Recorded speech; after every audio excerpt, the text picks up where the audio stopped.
The invitation arrived on a Tuesday, slipped beneath my apartment door sometime between midnight and the gray, indifferent hours of early morning. No envelope, no postage, just a single sheet of cream-colored paper folded in thirds, smelling faintly of something I couldn't name. Not quite rain, not quite rot, but something hovering between the two, like the air before a storm decides what it wants to become. Come to the hill at Vassar's Point, Friday. When the wind speaks, listen. I should have thrown it away. I know that now, and the way you know things only after they've already destroyed you, with perfect, useless clarity.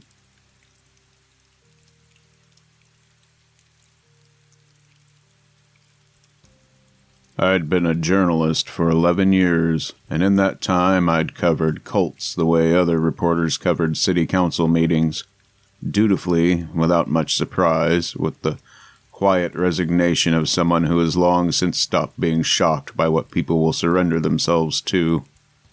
I'd written about groups that drank herbal tinctures to commune with dead planets. I'd sat across from a man who believed his lawnmower was a prophet. I'd filed a 1,400-word piece on a commune in rural Vermont where members communicated exclusively through interpretive breathwork. So when my editor Donna called me Thursday morning and said she'd heard rumors about something gathering out at Vassar's Point, a group, she said, a wind group, I told her I already had my invitation. She paused. How? I don't know, I said. And that was the first true thing I'd said in a long time.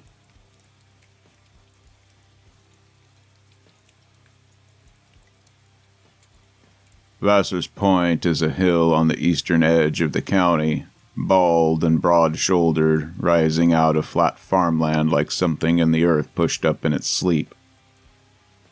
There are no trees at the summit. The wind moved over the bald summit the way something ancient might test the surface of newly formed water. Locals say the wind up there is different. Not stronger exactly, but purposeful.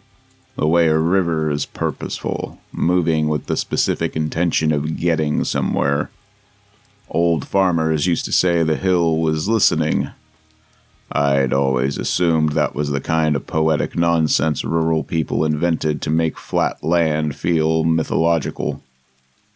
I arrived at dusk, recorder in my jacket pocket, notebook in my hand, wearing the studied casualness of someone pretending they weren't afraid. There were perhaps 40 people already gathered at the summit, arranged in a loose circle, facing outward. Not inward, as cult gatherings typically orient themselves, but outward, each person facing the horizon as though waiting for something to arrive from every direction simultaneously. They were ordinary-looking. That was the first thing that unsettled me. Middle-aged men in fleece jackets, young women with graduate school haircuts, a retired-looking couple holding hands, a teenage boy with headphones around his neck, not wearing them, which struck me as oddly significant, though I couldn't say why. A woman approached me, tall, perhaps 60, with silver hair cut close to her skull and eyes the color of weathered wood. She smiled without showing her teeth. "You came," she said. "I was invited." "Everyone is invited," she said. "Most people just don't hear it." Her name was Marin. She spoke about the wind the way theologians speak about God, not as a metaphor, not as a symbol, but as a presence, a consciousness, something ancient and attentive that moved through the world gathering information, carrying messages, filling the spaces between living things with its own invisible grammar. The group called themselves the Alloy, from the Greek word for a wind instrument, she explained, a flute or a pipe. They believed human beings were hollow, like instruments, and that the wind played through them if they were willing to be emptied, Emptied of what? I asked. Of everything that makes noise, she said. I wrote that down. I wrote everything down.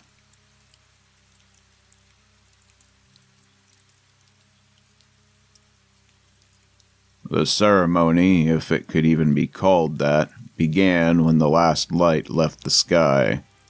They stood in their outward-facing circle and they simply breathed, slowly, in unison, a rhythm that took perhaps 3 minutes to establish and then lock in with an almost mechanical precision. In, out, in, out. The sound of 40 people breathing together in the dark on a bald hill is something I am not able to adequately describe. It was not peaceful. It wasn't sinister. It was something older than either of those words. Something that made the distinction between them feel irrelevant. I stood slightly outside the circle, observing, and then, I don't know when it happened or how, I was breathing with them. I didn't decide to. My body simply joined. Marin, who had positioned herself near me, leaned close and whispered, "It chooses its instruments." I told myself it was just suggestion. Mass psychology. The kind of respiratory entertainment that happens in crowds, at concerts, and churches. I told myself this with great conviction, standing on a hill in the dark, breathing in perfect synchrony with 39 strangers, while the wind moved through us like a thought moving through a mind.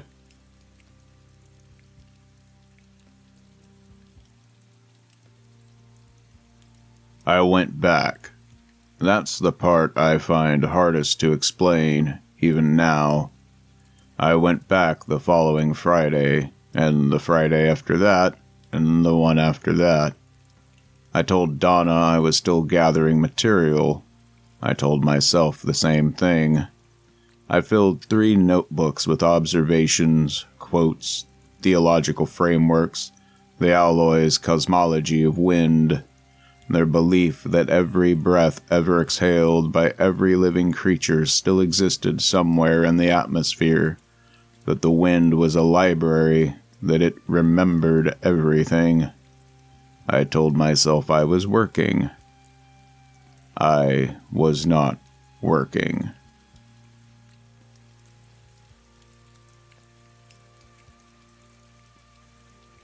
The first death happened on a Wednesday in October, 6 weeks after my initial visit to Vassar's Point. A man named Gerald Foss was found in his car at the edge of Lake Berryessa, and the flat, reedy dark where the water meets the shore and the wind comes off the surface in long, unbroken sheets. The police report described the scene in the clipped, affectless language of official documentation, but my contact at the department, a 20-year veteran named Briggs, called me before the report was even filed, and his voice had the quality of a man who has opened a door he cannot now close. The wounds, he said, the binding, the positioning of the body. I waited. It matches Berryessa, he said. September 1969, the Zodiac attack. Not just the general method, the specific details. Details that were sealed. Details that were never, in 50 years of investigation, released to the public. I sat very still. Outside my window, the wind moved through the street below, lifting a newspaper from a recycling bin, carrying it in a slow, spiraling ascent until it disappeared above the roofline. The Zodiac Killer. Never identified, never caught. A case that had outlasted the detectives who worked it, the journalists who covered it, the cryptographers who spent decades on the ciphers he'd sent to newspapers, ciphers some of which had never been fully decoded. A killer who had simply stopped, or disappeared, or dissolved back into the ordinary population of the world, leaving behind only method and mystery and the long, unresolved silence of an open case. I thought about what Marin had said. The wind is a library. It remembers everything.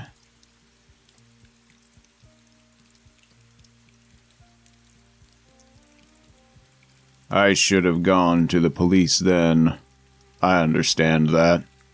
But I had no evidence, only a pattern that might have been coincidence, a philosophical framework that might have been metaphor, and a growing irrational certainty that felt less like journalistic instinct and more like something I'd inhaled on that hill and couldn't exhale back out.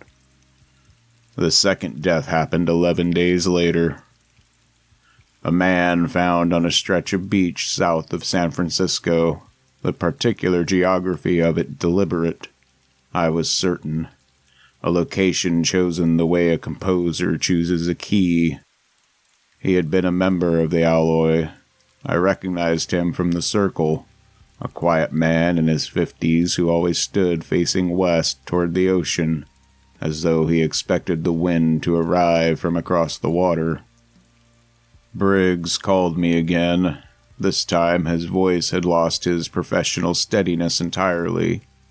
He spoke in the careful, halting way of someone describing something they don't have the vocabulary for.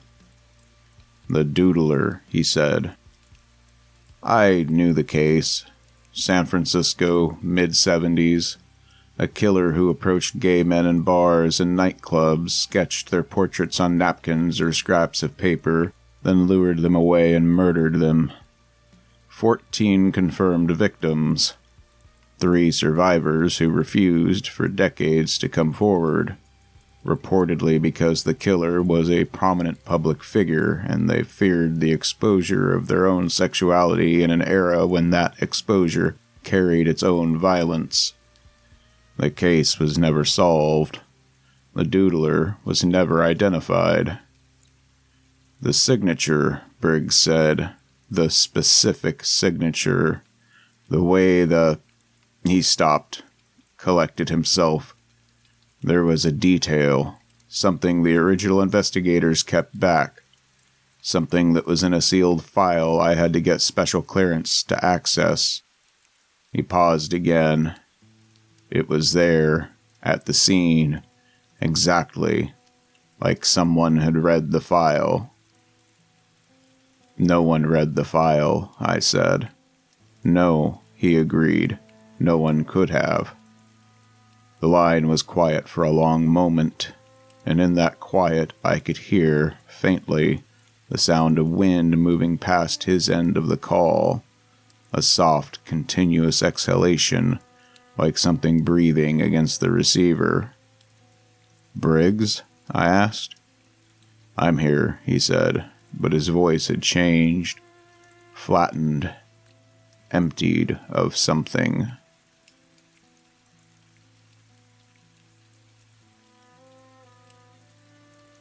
I drove to Marin's house that night.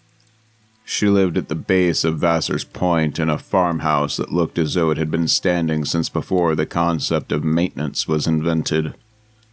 Gray boards, sagging porch, windows that caught the moonlight at angles that made them look like closed eyes. She answered the door before I knocked. She was wearing a white linen shirt despite the cold, and her silver hair was loose, moving slightly in a wind I couldn't feel. "You know," I said. It wasn't a question. "Come in," she said. Inside, the house smelled of that same unnameable scent from the invitation, between rain and rot, between living and not. She made tea I didn't drink and sat across from me at a kitchen table scarred with decades of use, and she explained. The Alloy did not worship the wind the way a congregation worships a deity, with petition and praise and the hope of reciprocal favor. They served it.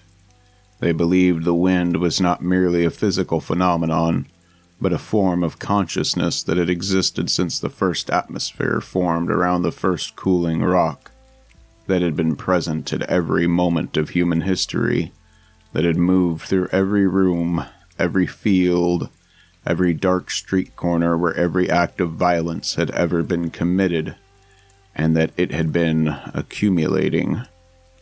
Before there was even air to move, there was the impulse to move. Before the first sky, there was the pressure that would become sky. The wind does not alter the course, she said with hushed adoration. It is the course. They believe that the wind does not destroy things. It merely encourages them to become what they were always going to become. It absorbed it, Marin said. Then she paused. Or perhaps we absorbed it. It's difficult to know which direction influence moves when you're inside the storm. Every method, every ritual, every signature, like the way it absorbs pollen, carries seeds, distributes spores, it carries knowledge the same way. "And the unsolved ones," I said. I hadn't planned to say it. The words arrived the way breathing had arrived on the hill, without my permission. It's specifically choosing the unsolved ones. Marin looked at me with those weathered wood eyes, and something in them shifted. Not surprise, but a kind of satisfaction. The expression of a teacher whose student has finally reached the right answer by the right method. "The solved cases are finished," she said. "Closed. The knowledge was extracted, examined, contained in files and courtrooms in the public record. It was processed. Those it allowed to close." She turned her teacup slowly in her hands. "But the unsolved ones, those methods were never fully known, never fully understood. The wind carried them, and no human mind ever completed the picture.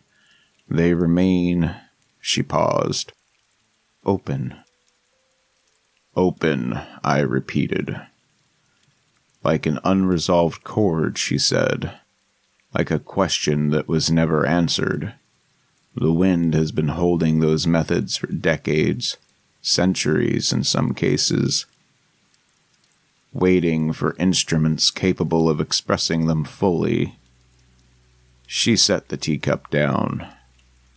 Jack the Ripper's Whitechapel, the Axeman of New Orleans, the Zodiac, the Doodler, the Servant Girl Annihilator of Austin, Texas back in 1885. Every killer who was never found, never named, never explained. The wind was there. The wind watched. The wind was there before they arrived. It was there after they left. It was there when the idea first took shape, thin and formless. And it was there when the idea required a body. And the wind remembers what no detective, no file, no sealed record ever fully captured. She smiled then, not at me, but at something just beyond my shoulder, as though she could already hear the end of a piece I hadn't realized had begun. I felt cold in a way that had nothing to do with the temperature of the room. "You're saying it knows who they were," I said. "It knows what they did," Marin said. "Every detail, every hidden particular, the things the survivors couldn't articulate, the things the victims took with them. The wind was in those rooms and on those streets, and it missed nothing." She looked at me steadily. "And now it's continuing what was never finished, to complete the record, to resolve the chord. And now what was unfinished is moving again." I realized too late that resolution in music does not end a piece, it only makes the next movement possible. "Through your members," I said. "Some of our members," she said carefully, "become very empty, very open, The wind needed to express what it had learned. It needed, she paused, searching for the word, hands. Instruments, I said, the word from the first night. Hollow things the wind plays through. I'm describing nature, she said, without any particular emotion.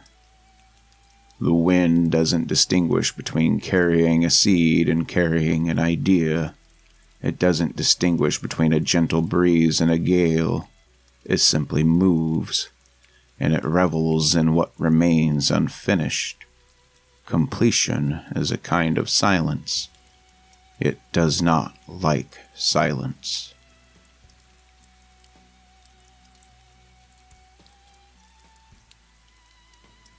I left.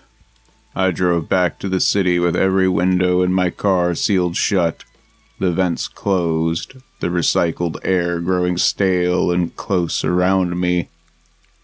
And I told myself I was being rational, that I was processing a disturbed woman's disturbing confession, that there was a human explanation for everything I'd heard and seen and felt on that hill. I called Donna when I got home. I told her I had the story. I told her it was bigger than we'd thought. She said she'd clear space in the weekend edition. I sat down at my desk and opened my laptop and I began to type. The wind found the gap under my front door. I know that sounds like nothing. Doors have gaps. Wind moves through them. This is physics, not horror. But I felt it the moment it entered. A cold thread of air that moved across the floor and climbed my chair leg and reached my ankle with the specific, deliberate intention of something that knew exactly where I was sitting. I kept typing. The air in the room shifted. The temperature dropped in a way that had nothing to do with the barometer. The papers on my desk lifted slightly, not scattered, not blown. Lifted, as though being read. I kept typing. And then I heard it. Not with my ears. With something older than ears. Some receptor in the brainstem. Some ancient biological antenna that predates language and reason and the comforting lie of rational thought. A sound like breathing. Like 40 people breathing in perfect synchrony, like a library exhaling. My fingers stopped moving on the keyboard. And the document on my screen, below the last line I had typed, new words appeared, one letter at a time, slowly, with the unhurried patience of something that has existed since before patience even had a name. The words did not feel addressed to me. They felt like something I had already written and forgotten writing. You have been listening. I pushed back from the desk. The chair rolled 2 feet and stopped. The cursor blinked. We have been listening to you. The wind under the door strengthened. The papers rose higher. The temperature dropped further, and in the dropping cold I could smell it again. That smell from the invitation, from Marin's house, from the hill.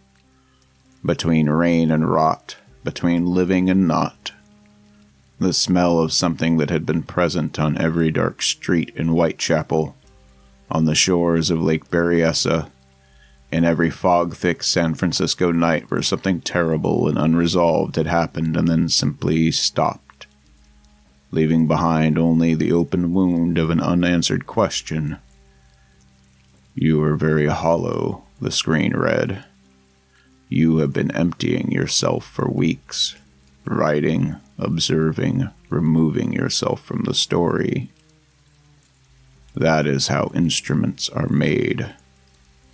Then, after a pause, the cursor blinking with the rhythm of a slow, patient heartbeat, there are still so many open cases. I ran for the door. I grabbed my keys and my phone and I ran, and in the hallway the building's ventilation system breathed against the back of my neck with warm, pressured air, and in that breath I felt something enormous and attentive and ancient take notice of me, the way a musician takes notice of a flute they've just picked up, with interest, with intention, with the specific focus of something about to make a sound.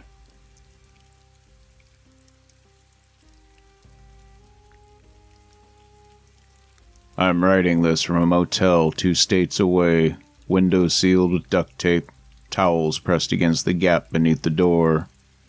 I've turned off the air conditioning. I breathe through a wet cloth when I sleep, which I barely do. Briggs is dead, I found out this morning. The details haven't been released, but a source at the department sent me a single word in a text message before going silent. Zodiac. Not a copycat, not an approximation. The word my source used in a follow-up message sent 40 minutes later and then immediately deleted was identical. As though the case had simply resumed after more than 50 years, exactly where it left off. Donna hasn't answered her phone in 36 hours. I keep thinking about what Marin said. The solved cases are finished, but the unsolved ones remain open. I've been making a list here in this sealed room of every unidentified killer in recorded history. I stopped when I reached 138 and realized I wasn't even close to done. When I looked again, the number was different. Not because I had miscounted, but because something somewhere had just become unresolved. I didn't recount. 138 open chords. 138 unresolved questions the wind has been holding in its lungs for decades, some for centuries, waiting for hollow enough instruments to play them through. I don't know how many members of the alloy are still standing in circles on hills across the country, facing outward, breathing in unison, emptying themselves for something that has been filling itself with the worst of human history since the first wind moved across the first dark water. I don't know how you stop a thing that has no body, how you imprison air, how you silence something that speaks in the spaces between words, and the pause between inhale and exhale, and the hollow of every instrument that has ever made a sound. I know only this. The wind was in Whitechapel in 1888, and it learned something that no detective ever did. It was on the shores of Lake Berryessa in 1969, and it memorized what the files never captured. It moved through the fog-thick streets of San Francisco in the 1970s, and it sketched portraits in its memory that no one ever identified. It has been patient in the way that only something without a lifespan can be patient, not waiting for an opportunity, but simply existing until the opportunity arrived. And now, the opportunities are everywhere, because the alloy are everywhere, because emptiness, it turns out, is not a difficult thing to cultivate in people. Grief does it. Loneliness does it. The particular modern hollowness of feeling unseen and unheard in a world that is louder than it has ever been. That does it faster than anything. The wind doesn't need to recruit. It just needs to wait for people to become quiet enough to hear it. Waiting, I am beginning to understand, is not a passive state for it. It is simply how it exists. I am trying very hard not to be hollow. I am trying very hard to be full of noise. But I can feel the silence growing in me like a held breath, and I know, with that perfect, useless clarity I mentioned at the beginning, that the wind has already found the gaps I didn't know I had. It is already inside. It always was. It is reading this as I write it, or perhaps this is how it reads, by arranging the hand that holds the pen. Perhaps it is the writer. And somewhere in its vast, ancient memory, it is cross-referencing my shape against more than 138 open cases, settling me into the one that I fit best, as though I had been a missing piece long before I was born. It is very, very close to finding it. I think I finally understand what it means to listen.